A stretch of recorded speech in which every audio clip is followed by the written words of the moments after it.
Hello दोस्तों, कैसे हो आप सब। उम्मीद करता हूँ कि आप सब बहुत बढ़िया होंगे। तो आपको पता ही है, आपके जितने भी जेके एसएसपी के एग्ज़ाम्स हैं, कुछ में इंडियन कॉन्स्टिट्यूशन पूछा जाता है और ये भी एक इम्पॉर्टेंट टॉपिक बनता है।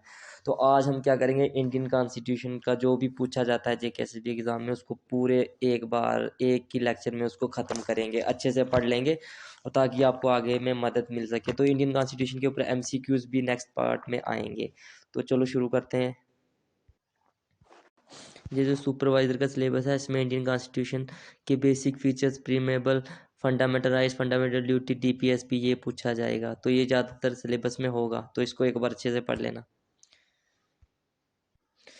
तो शुरू करेंगे इंडियन कॉन्स्टिट्यूशन के बारे में पढ़ना। तो सबसे पहले इंडियन कॉन्स्टिट्यूशन के बारे में ये है कि इसमें दो डेट्स बहुत ही ज़्यादा इंपॉर्टेंट है। वो है 26 नवंबर 1949, ये वो दिन है जब हमारा कॉन्स्टिट्यूशन बन के तैयार हुआ था। और दूसरी है 26 जनवरी 1950, और ये तब है जब हमारा इंडियन कॉन्स्टिट्यूशन इफेक्ट में आया था। और जो स्टार्टिंग का कॉन्स्टिट्यूशन बना था, उसमें 22 पार्ट, 395 आर्टिकल्स एंड 8 शेड्यूल थे। तो अब जो है उसमें है 448 आर्टिकल्स, 25 पार्ट्स और 12 शेड्यूल्स। और इसमें ये याद रखना, दुनिया का सबसे लंबा संविधान जो है वो हमारा ही है, इंडिया का संविधान, वर्ल्ड्स लेंथीएस्ट कॉन्स्टिट्यूशन। अब ये इधर बताया हुआ है हमने। इसके पार्ट कितने थे? 25। और पार्ट 1 है जो वो डील करता है union and it's territory, article 1 to 4। और जो पार्ट 2 है ये सिटीजनशिप, नागरिकता के ऊपर है, और आर्टिकल 5 to 11। पार्ट जो 3 है ये मोस्ट इंपॉर्टेंट है, फंडामेंटल राइट। ये पूछ सकते हैं कि फंडामेंटल राइट कौन से पार्ट में है, बता सकते हो आप पार्ट 3 में। और आर्टिकल इसमें है आर्टिकल 12 से 35। और पार्ट 4 है जो ये है DPSP, directive principles of state policy, और ये है आर्टिकल 36 to 51 के बीच में। और आगे जो नेक्स्ट है वो है आर्टिकल 4 ए, फंडामेंटल ड्यूटीज। ये आर्टिकल 51 ए के अंडर आती है फंडामेंटल ड्यूटीज। और पार्ट 5 है जो ये है द यूनियन, आर्टिकल 52 to 151। आपको यहाँ तक कि ये किसी भी एग्ज़ाम में पूछा जा सकता है, किसी में भी। तो हम ये आप एक बार पढ़ लेना, पूरा का पूरा पीडीएफ मिल जाएगा आपको, ये पूरा का बनाया हुआ। आर्टिकल जो है पार्ट 15 है, वो डील करता है इलेक्शन से, आर्टिकल ये बताए हुए हैं। पार्ट 17 है जो ऑफिशियल लैंग्वेज, आर्टिकल 344 to 351। चलेंगे नेक्स्ट पे, अब सीधा पहुंच गए हैं। Description of Indian articles entailing the parts of Indian constitution की। पार्ट 1 है जो किससे डील करता था, ये यूनियन एंड इट्स टेरिटरी से। जो part 1 union and it's territory, article 1 to 4। और आर्टिकल जो 1 है वो name and territory of the union, उनके नाम। Article 2 admission and establishment of new state बनाने के लिए। आर्टिकल 3 नई स्टेट बनाने के लिए, जा किसी स्टेट को तोड़ने के लिए यूटीज में, जा उनका एरिया कम जा बढ़ाने के लिए आर्टिकल 3 यूज में आता है। तो आर्टिकल 2 to 11 है, पार्ट जो 2 है आर्टिकल 5 to 11, ये है सिटीजनशिप, नागरिकता के ऊपर। Article 5 citizenship at the commencement of the constitution. Article 6 rights of citizenship, अधिकार सिटीजनशिप के उस पर्सन के जो पाकिस्तान से इंडिया आया था। तो article 10 continuance of rights of citizenship. और आर्टिकल 11 जो है वो है parliament to regulate the right of citizenship by law. चलेंगे नेक्स्ट पे। अब ये मोस्ट इंपॉर्टेंट है, आर्टिकल पार्ट 3 है जो ये किससे डील करता है, फंडामेंटल राइट्स। और ये याद रखना, ये पूछा जा सकता है फंडामेंटल राइट कौन से पार्ट में है, वो है पार्ट 3 में। और आर्टिकल कितने हैं, 12 to 35। जो फर्स्ट है ये इंपॉर्टेंट 1 है, इसको अच्छे से पढ़ लेना क्योंकि यही ज़्यादातर पूछा जाता है इसी में से। आर्टिकल जो 12 है ये है डेफिनेशन ऑफ द स्टेट, कि स्टेट की definition. Article 13 laws inconsistent with or in derogation of the fundamental rights. अब चलेंगे इंपॉर्टेंट फंडामेंटल राइट, जो इंपॉर्टेंट हैं, जो ज़्यादातर पूछे जाते हैं, वो यही है। यहाँ से शुरू करेंगे। सबसे पहला आ गया राइट टू इक्वलिटी, समानता का अधिकार, आर्टिकल 14 to 18। आप इसको ऐसे याद कर सकते हो, LDOUT,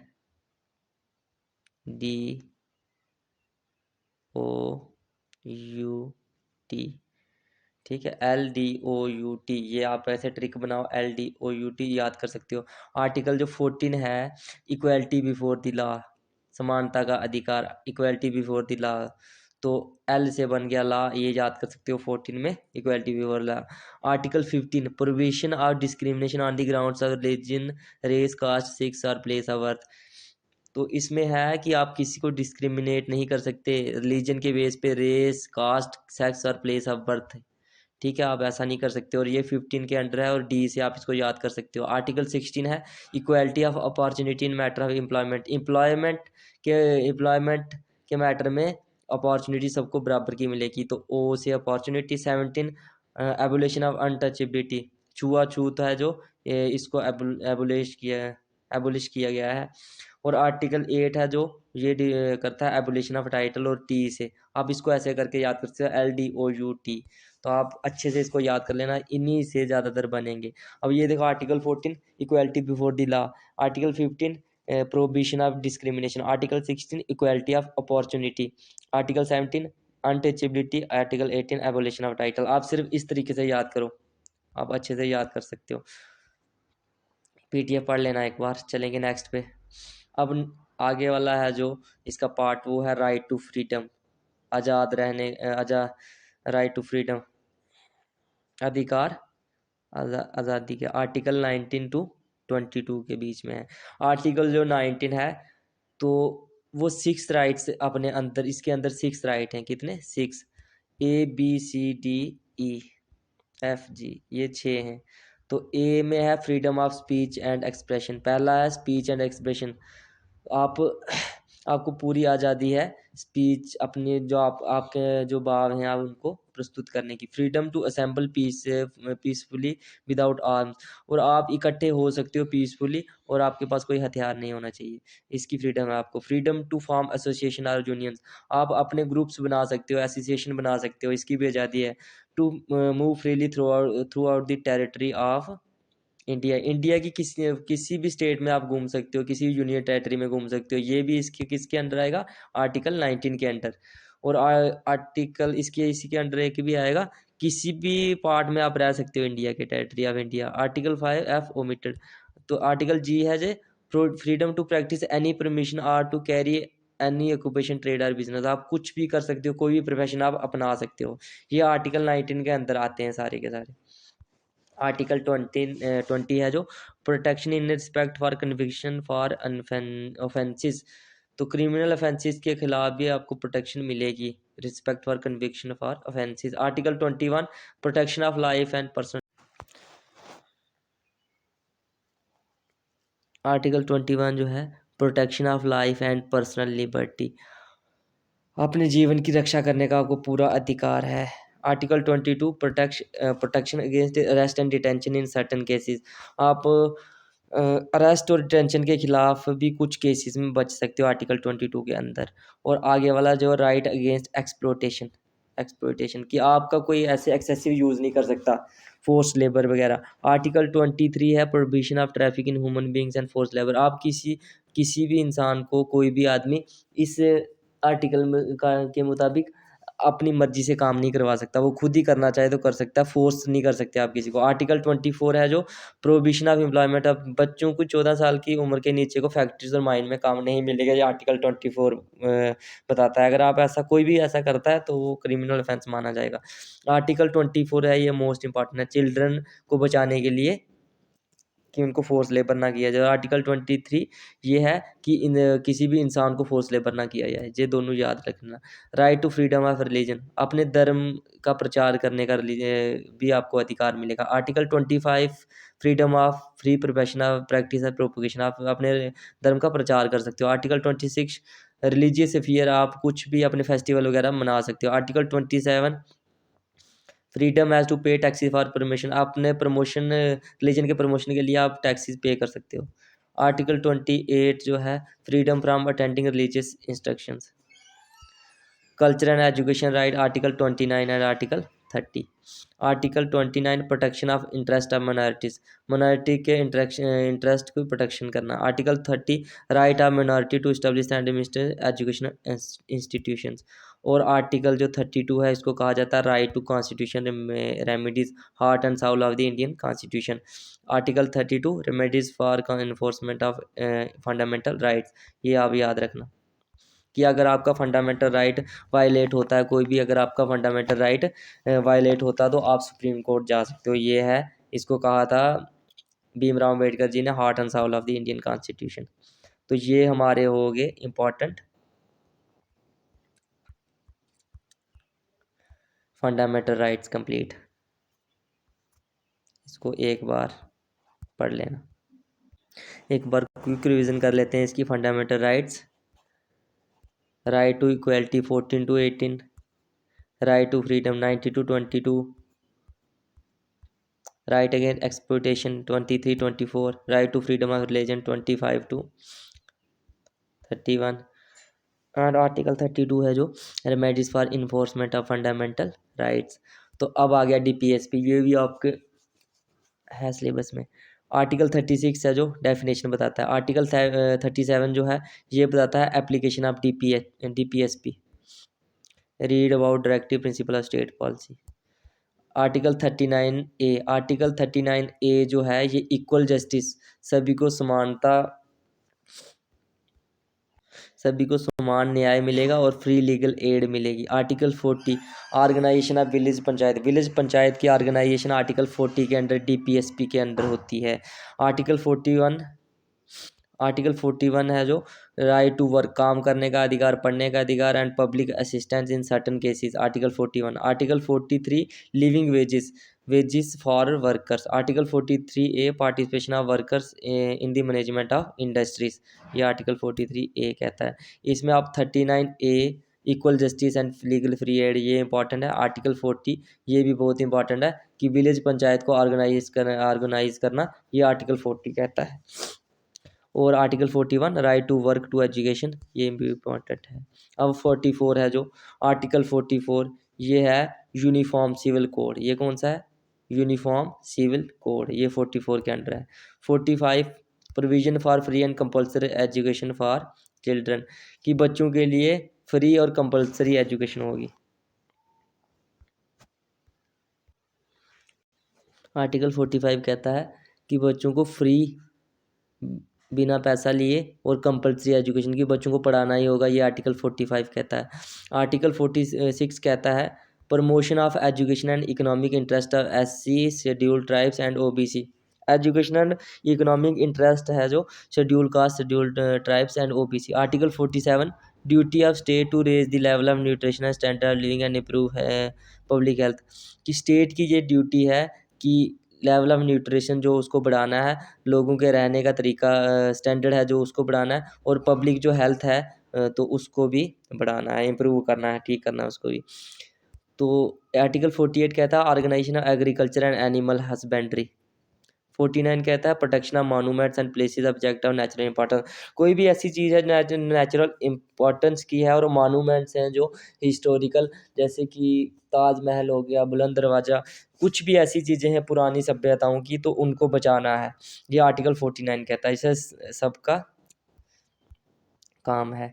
तो आर्टिकल 15 है जो ये कहता है separation of judiciary from the executive. Article 51 कहता है promotion of international peace and security, और ये भी बहुत इंपॉर्टेंट है। अब मैं पूछूंगा पीछे आर्टिकल 40 में क्या था, आर्टिकल 40 में क्या था? ऑर्गेनाइजेशन ऑफ ग्राम पंचायत। आर्टिकल 44 में क्या था? Uniform civil code. आर्टिकल 51 में क्या है? Promotion of international peace and security. Article 45 में क्या है?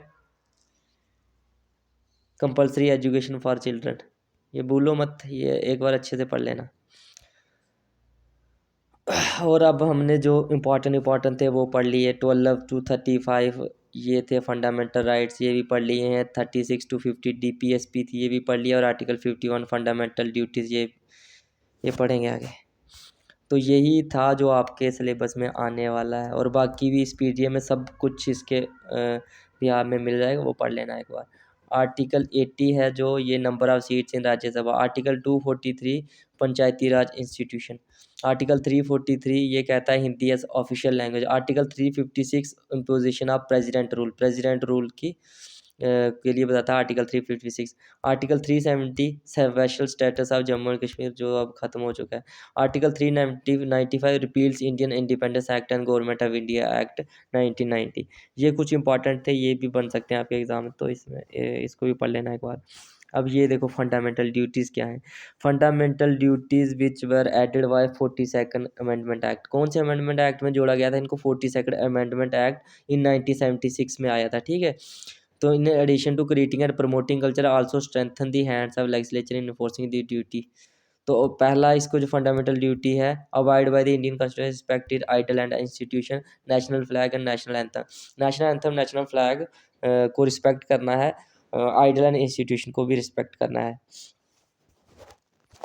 Cherish and follow the noble ideals that inspire the national struggle for freedom, uphold and protect the sovereignty, unity and integrity of India, defend the country and render national service, promote harmony. पाँचवा, ये एक बार अच्छे से पढ़ लेना सारे के सारे। प्रोवाइड, अब ये लास्ट वाला है जो, provide opportunity for education to his child or ward between the age of 6 and 14 year. This duty was added by 86 constitution amendment act 2002।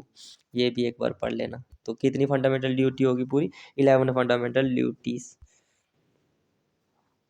अब ये इधर नीचे बताया हुआ है, part 1 union and स्टेटरी 1 to 4, part 2 citizenship 5 to 11, part 3 most important fundamental right 12 to 35। ये आपको tips पे याद होने चाहिए। अगला जो होगा MCQ सेशन, उसमें इसमें क्वेश्चन बनेंगे 4-5 होंगे सिर्फ इसी टॉपिक पे। ये अच्छे से बिल्कुल एक भी क्वेश्चन गलत नहीं होना चाहिए। DPSP 36 to 45, इसमें 40 इंपॉर्टेंट है, 44 इंपॉर्टेंट है, 51 इंपॉर्टेंट है, 45 इंपॉर्टेंट है। ये याद रखना। फंडामेंटल राइट में इसमें सारे के सारे इंपॉर्टेंट है, सब के सब। 14, 15, इक्वलिटी बिफोर लॉ, सब के सब इंपॉर्टेंट है। ये एक बार पढ़ लेना, इन दोनों टॉपिक को अच्छे से पढ़ लेना।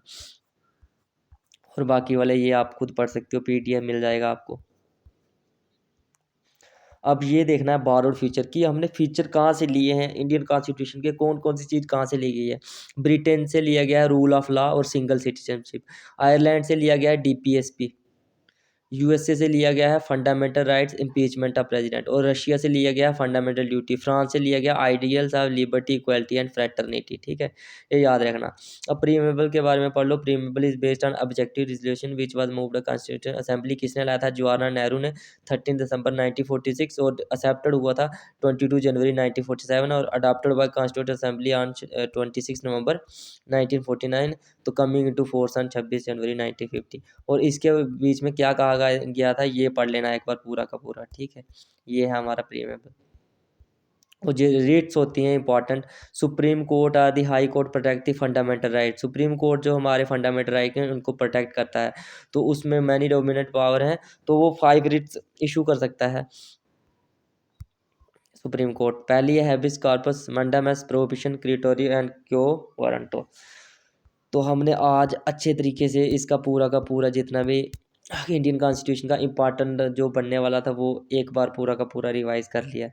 और नेक्स्ट में क्या करूँगा, ये तो आज पूरा पढ़ा है, नेक्स्ट में एक 3 या 4 मिनट की शॉर्ट वीडियो में पूरे के पूरे जो इम्पॉर्टेंट हैं ना वो कवर करने की कोशिश करेंगे, पूरे के पूरे जितने भी हैं। DPSP मेन करेंगे, फंडामेंटल राइट्स, DPSP और फंडामेंटल ड्यूटीज़, ये अच्छे से करेंगे क्योंकि इन्हीं से आपको क्वेश्चन बनेंगे। Bye bye, take care. Video अच्छी लगे तो लाइक कर देना, कमेंट कर देना, और नेक्स्ट वीडियो के लिए तैयार रहो। MCQs आने वाले हैं इसी टॉपिक पे बहुत अच्छे से, तो वो देखेंगे उसमें कौन कितना परफॉर्म करेगा। Bye bye, take care.